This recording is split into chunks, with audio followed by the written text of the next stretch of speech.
So the basic question here, what is HR planning? I think to visualize this, we have here a figure, a very simplified one, sequential. Right? It's not it's not completely sequential, not one and then the next, but there's still some kind of sequence. What is the primary part in the beginning and at later stages?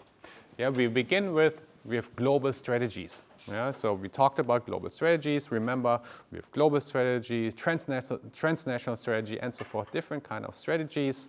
Yeah, and that then also follows different managerial orientations, different approaches to human resource management. And that would then also, the next one would be that we would determine the demand. What kind of people do I need where? Yeah, think of a global multinational corporation. Yeah, there are many, many different examples you can think of. You can think of Volkswagen, Procter & Gamble, and so forth, many different companies. They have different strategies, yeah, and because of the different strategies, they have different demands. To give you one very simple example, we talked about this multi-domestic strategy, a company that very much localizes its people wherever it does business.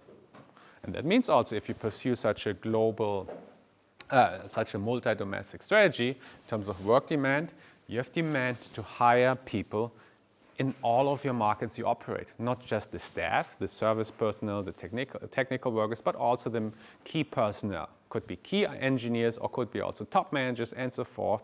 You mainly you have the demand locally in the foreign countries you operate and then try to source that.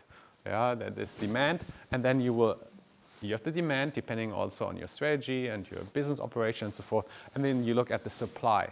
What is available? Think of that company as a multi-domestic strategy. Nestle we talked about before, and they need to hire people in their foreign markets. And is there enough supply available in that foreign market? If so, then demand and supply, they meet. It's very easy to implement it.